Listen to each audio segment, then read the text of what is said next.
So we have everybody who's good.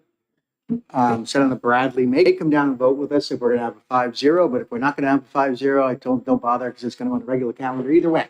So he's not necessary that he come down. So I'm going to go ahead and open the committee and entertain a motion to go into executive session. It's been moved by Senator D'Alessandro, seconded by Senator Murphy to go into executive session. All those in favor say aye. Aye. All those opposed, nay. The ayes have it. We're in executive session. So the first order of business, as we left off last time, was House Bill 1223, creating a local option for games of chance. We can either discuss the amendment without a motion first, just to see where it goes. We can take a motion of OTP and then look at a motion to introduce the amendment, whichever. Discuss the bill. It didn't be amendments could be up, right? The amendment. Great. Great. So the bill's open for discussion on 1223. And I think, as you remember, this creates a local option for communities to opt out of hosting games of chance facilities within their community. Just understand this does not apply to things like online sports betting, and it doesn't apply to things like Keno. Those are all separate provisions. This is strictly games of chance operations, physical locations that could be in a community. And the idea is to give the community a choice of whether or not it wants to have games of chance within their community. I think, Senator Murphy, you had concerns about the fact that the barn door was open in some communities, and now to close it would create a monopoly for the communities that already have gaming, and you have an amendment here we can discuss. That's fair enough, Mr. Chairman. I've always supported legalized gaming. I don't think that I've never substituted my own judgment for those of my constituents or our constituents. And if they want to gamble, I haven't had no problem with that. Having said that, I do support local control, and I support the rights of communities to decide, in general, what they allow and don't allow in their own communities. And if I had a time machine, I'd be very happy to go back and institute local control at the time of which games of chance, charitable gaming was instituted. But I don't, and it's too late. It's too late. I think we have to decide that either we are going to have some means of local control at this point, or say we're not. The issue that I face is that we have granted permission to operate to a select few. And if we now say that those communities can disallow further operators, we are granting a huge advantage in the marketplace to those select few. And, those of you that know me, I think at this point know that I really support an open marketplace. I'm unwilling to grant advantages to some at the disadvantage of the others. I don't think we should be picking winners and losers. And that's what the bill as drafted unfortunately does. So the amendment seeks to basically say that communities that do not, which is most, do not have legalized charitable gaming, they can still disallow it. Those few communities that already have operating facilities or pending applications to operate would have to allow it until such time that they don't. Mm-hmm. There is one additional change that I added, and we can discuss severing that or leaving it in, but lines 20 to 29. Page 2 of the amendment. To 29. This language is directly out of the liquor licensee renewal. And I'm just frankly astonished that it wasn't there already.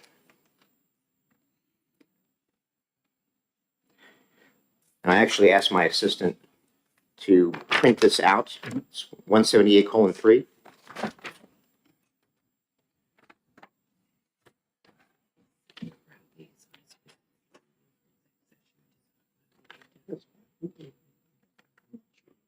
Sorry, keep it up. It's okay. Okay, I'm just pausing to allow you a chance to read it. And okay, he's already on. I'm sorry, Keith, go ahead.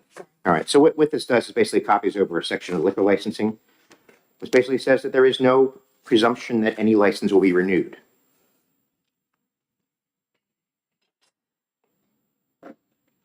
So again, I understand there's been some conversation about that, and I'm perfectly happy to draw a line through it if that's the will of the committee. But this is something that every liquor licensee operates under, this obligation to show that they can operate in a professional, responsible fashion. I don't know why we wouldn't have that in there for a gaming operator. So that's my 3-cent argument.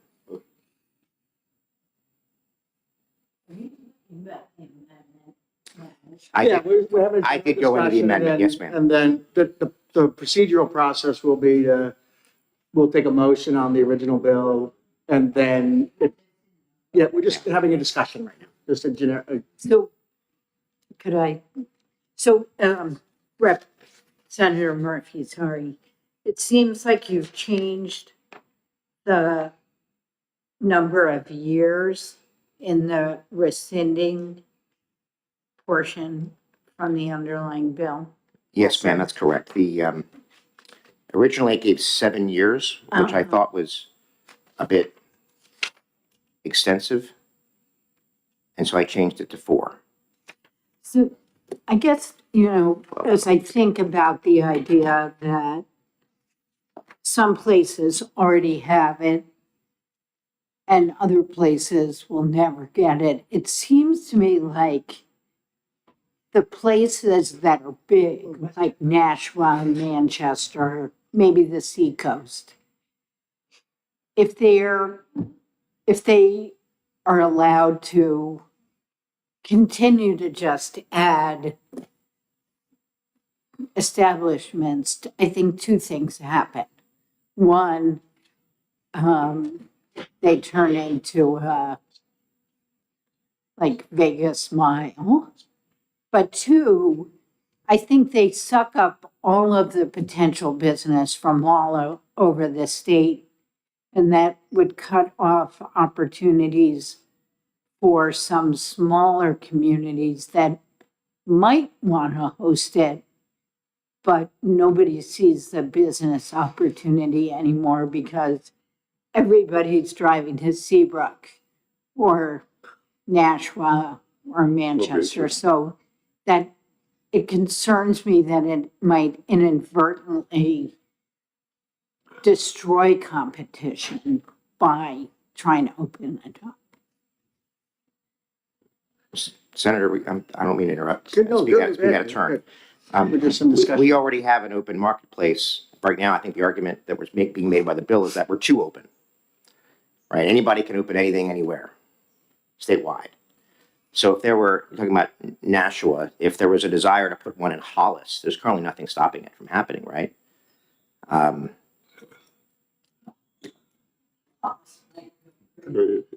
But they could go crazy, just like Littleton clearly doesn't want one because they voted not to have one. But there's nothing they can do to stop it. Do we want to give them the tool to stop it? Just, if I could, Mr. Chair, we currently have a commission looking at this. And I think 2 things have become quite obvious. What we've seen is something that I don't think we had a real handle on. And that's the enormous growth of certain areas, and the smaller areas are beginning to suffer to some extent because of that. We've also seen in a place like Nashua, 150,000 square feet is now going to be a new casino, for which we have no definition in our law. We have no definition of what a casino is. None whatsoever. And all of a sudden, we have television advertising that we have casinos in New Hampshire. I think the cat has just gone crazy, and we need something. Now, I believe in the free market. also had some ideas about how this is structured. But I think at this point in time, we've got to do something to wrap our arms around this. Because people are coming in and buying the casinos or buying, and as a result of that, are they going to eliminate the others? I mean, cannibalization, is that going to take place? I don't know. And I think the limitations, how many, how much, all of these questions, they're open as we speak. The only thing that we have now is the moratorium for 7 years. That's it. I think we've come to a point where if we don't get a handle on this, we're going to be in trouble. I agree with everything you've just said, Senator. The horse has left the barn, and it's getting out of control. Yes. And I think that we need to be very cautious as a legislature for the impact that these casino operators have on our policies and on our legislature. Absolutely. I know I've gotten the phone calls. I'm sure everyone here has gotten the phone calls from the operators. And the influence that they can have on policymakers is frankly worrisome for me. And that's why I have the amendment. I do not want to grant further competitive advantage to those select few we've already allowed to operate with really almost no regulation to speak of. This is the RSA dealing with facility license operator and license renewals. It's a paragraph. This is the RSA for liquor license renewals. It's 2 full pages. I mean, just to put that in perspective. 3-year licenses, 1-year license. How was this allowed to happen? And I get that it happened a few years ago, and I wasn't here. I'm sorry I wasn't here to throw in my 2 cents. But I think we have to begin to rein it in. I agree with what you've said. And I support the local option. I just can't support a local option that benefits those few that have taken advantage of this situation that we've created. So I asked the committee to support the amendment. I think it's going to be a good first step of writing it in is allowing communities the opportunity to disallow facilities where there already aren't any facilities. All right, so we're at a point where entertain a motion to start with and get the. I at a point where I think I'd entertain a motion again. We have to start with the underlying bill. The underlying bill. I would move on to pass. So it's been moved on to pass on House Bill 1223. Is there a second? Second. Second by Senator D'Alessandro. The bill is now open for discussion and further amendment. Senator Murphy. I would move Amendment 1777S. With a further committee amendment, it looks like line 6, the first "and" should be an "or."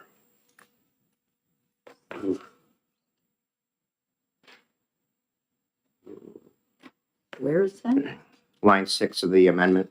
So we're discussing, so right now the motion on the floor is to adopt amendment number 1777. I'm going to make a comment. My concern in this is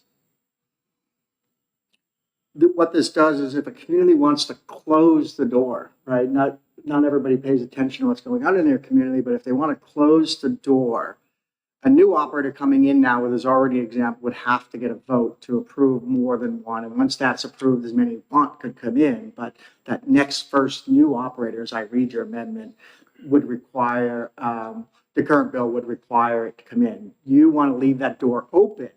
Is there a way for them to close it ever in that facility that currently has one?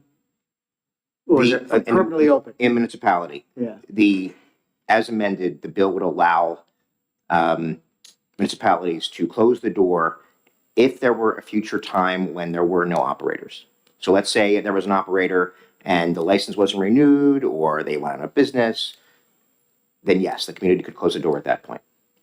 But if the business is still in play, that door is open for everyone. Then a second or third operator could potentially locate there, yes.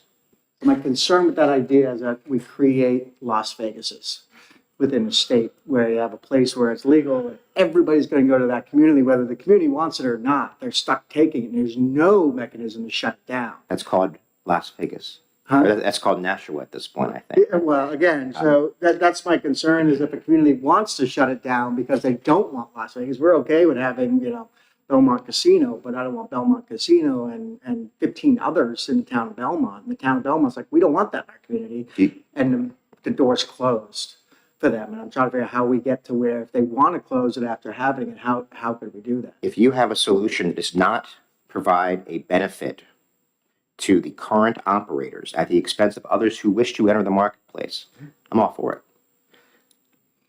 But I can't think of one. If you're going to allow one person to operate in a community, and we've already allowed it, how can you disallow others from entering the same marketplace? Without, I don't understand. I don't see how that's at all fair. My concern is the community, right? When the community wants to shut it down and say, no, we're fine. We're not kicking anybody out of who's here. But we don't want any more because we don't want our town to turn into Las Vegas. And that's why, How does the community do that? Senator, that's why I've added that last section of the amendment, which allows the community the chance to have some input on a license renewal. Again, it's right out of the liquor statute.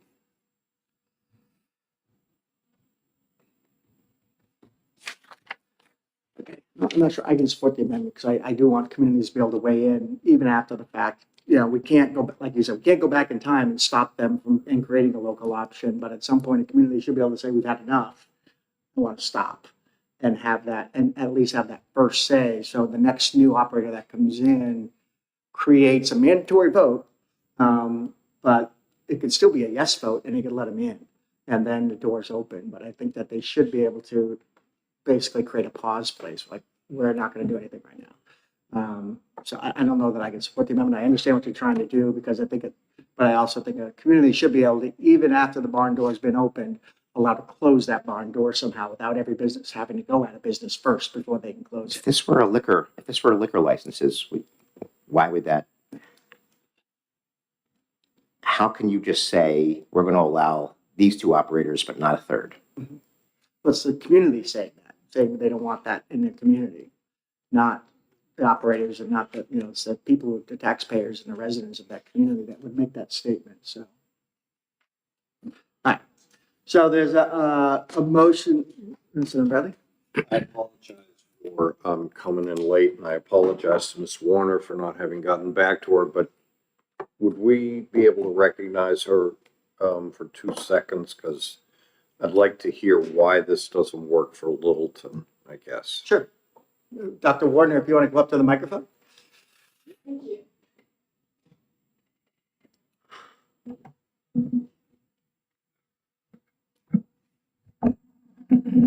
I appreciate the opportunity very much. It's a very privilege to be able to speak to this committee. I'm Dr. Deborah Warner from Littleton. We are the proponents of this bill, and thankfully the local delegation and other representatives, bipartisan around the state, have put together this bill, and we worked it out through the municipal and county committee in the House, and they asked us to work with the casino lobby. Rick Newman was helpful to us, and we came up with the substance that you have in front of you in the bill as presented from the House. It passed in the House 282 to 86, a very good margin, a bipartisan vote, and we were very happy about that. Talking about this amendment, I did speak with Senator Murphy several times, and it was a very instructive and informative discussion. And yet, in the end, although I understand his inclinations on this, I believe that the impact on the community will be even worse than the situation we have now. And I would not recommend it. I did also communicate with Mr. Newman, and he also is against it. Our group is against this amendment, and we have aligned our interests in this, and that I believe that it is interesting that we are able to bring this forward now, and a very good thing for the communities. As I agree with Senator Murphy, it should have been done in the first place, but in any case, here it is today. And it would be very good if we could allow the communities to say yes or no to future development. The impact on the communities, if this amendment is put into the bill, would be that the 14 places plus this 5, and I guess that's 19 districts, they would all be magnets for further casino work. And in fact, as you read in our materials, we had an ordinance that prompted this whole thing to prohibit the casino, and it passed in our town by 60%. And that we would not want community to have casinos, and yet with this, we'd be inundated with casinos. And Littleton's a very nice community. We love it, and we hope that you all visit it and enjoy our wonderful town. Thank you. Thank you. Any questions for Dr. Warner? Seeing none. Thank you, Dr. Warner. Appreciate you coming. I appreciate the opportunity. Thank you. So again, we're at, the current is to a motion to adopt 1777S. I am a little concerned that, Keith, to your point, Senator Murphy, the lines on page 2, lines 20 through 29, we never discussed before, and I'm not sure they're germane. We've never had them in another bill before. So that would become a non-germane new component, and I'd be nervous passing that without the input of lottery as to what the changes to licensing and granting a mandatory hearing on a denied license, which I think they already have an appeal process. I don't know what it looks like. And so I wouldn't want to, so that's the other issue with I'm concerned with this bill is this is new language never discussed before in committee. And we didn't have input of lottery on what the change to that would be, so. Mr. Chairman, like I said before, if it's the will of the committee to strip out that paragraph, it is certainly severable. I wanted to put it in there for the benefit of Littleton, so they would have the opportunity to weigh in on a renewal of the facility that is already has a pending application. So I understand it's new language. I understand it. We didn't have a hearing. We can strip out that paragraph, and the rest of the amendment would stand. All right, any further discussion? We're voting on the amendment 1777 on House Bill 1223. Pardon, was there a second? I'll second it for the purpose of giving the colleague the right chance to speak. All those in favor of the amendment say aye. Aye. All those opposed say nay. Nay. So the amendment fails. We're back to the original bill I move 1220. interim study, Mr. Chairman. What's that? Interim study is my motion.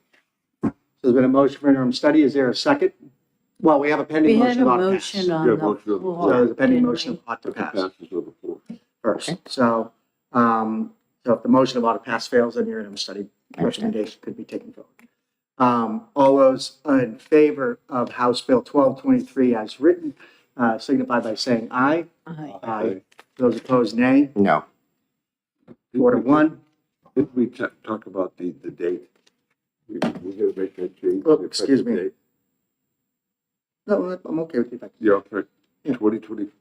Yeah, we already have a moratorium on a lot of licenses, so Cindy, if you can hold for just 1 minute. Okay, that's fine. I already talked to you about what we talked about everybody else with. I'll take that out.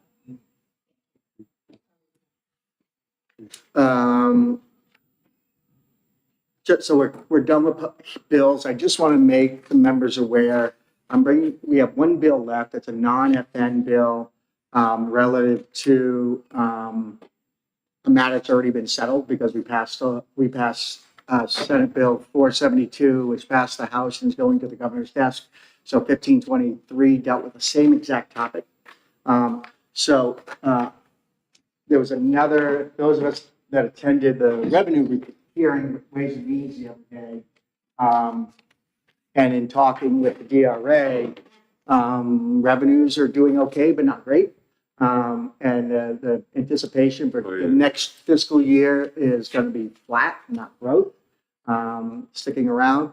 If you read the, yep. If you read the money report that comes out from Treasury, there was a note, a specific note about the fact that 50% of all refunds that were issued because of mandated refunds, not because businesses asked for it, but because we put in the law when I was over in the House with Norm Major, to start cutting down on the state's liability for credit carry forwards. And we said that we're no longer, because that number was growing, businesses were prepaying their taxes and they were paying more than they needed so they'd get a credit. And then they would prepay their next year and they have more than they need and they'd get a credit. And at any time, a business can request a credit. But Norm Major was concerned that that liability was growing and would create a great risk to the state if everybody came in at once and grabbed it, asked for their refund. And so we put in a mechanism to slowly force the state to give refunds back to businesses if they hit certain thresholds. So the first threshold was 500%. That's the threshold we're in right now. 50% of the refunds that we gave this year was because of that mandatory refund law.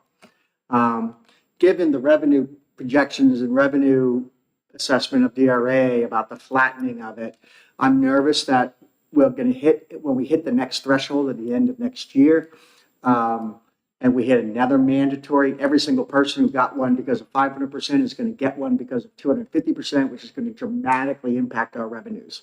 And so it's been the assessment of everybody, we need to soften that landing a little bit. And so the idea is to continue, keep the mandatory refunds, but push out the implementation date. It doesn't change the fact that a business can request this money anytime they want. It just says the state's not going to be obligated to automatically issue a refund if they hit that target. And so it pushes it out 4 years, the mandatory piece, to get an idea of in the next 2 bienniums what's happening with the economy. Inflation's killing people. And so we're worried about what the revenue is going to do. And I don't want to create, knowing that we have a $109 million hole next year in the interest and dividends tax going away, which I completely support. I don't want to force another hole, by creating this refund that no one's even asking for. We're just giving it to them because we have a mandatory policy. So I'm repurposing 1525 to just push out that. I've already spoken to the House. They're supportive of this. They agree that we need to soften the landing for next year, for the next biennium, just until we can see what's going on with the economy. So we're going to have a non-germane hearing probably next week. And we're going to do a wipe and replace with 1525 and see what we do with that. If I might, Senator Murphy, I appreciate the work that you've done, and I think what you've exposed is the problems that exist with regard to the Charles Kennedy sector that have to be looked at. Have to be looked at. And if they're not looked at, I think we will have problems that will exacerbate dramatically. So hopefully the commission will make the kind of recommendations that make sense in terms of how this entity will be governed as we move forward. Because right now, you're right, the haves have it. The have-nots have nothing. And that's a problem going forward. And I think the advertising that's taking place indicates to people we have casinos in New Hampshire. Well, we have no definition of what a casino is. We have nothing in law that says what a casino is. We have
I entertain a motion to come out of executive session. So moved. It's been moved and seconded to come out of executive session. All those in favor say aye. Aye. All those opposed, nay. Ayes have it, and we are adjourned. Keith, if I can talk to you for a minute.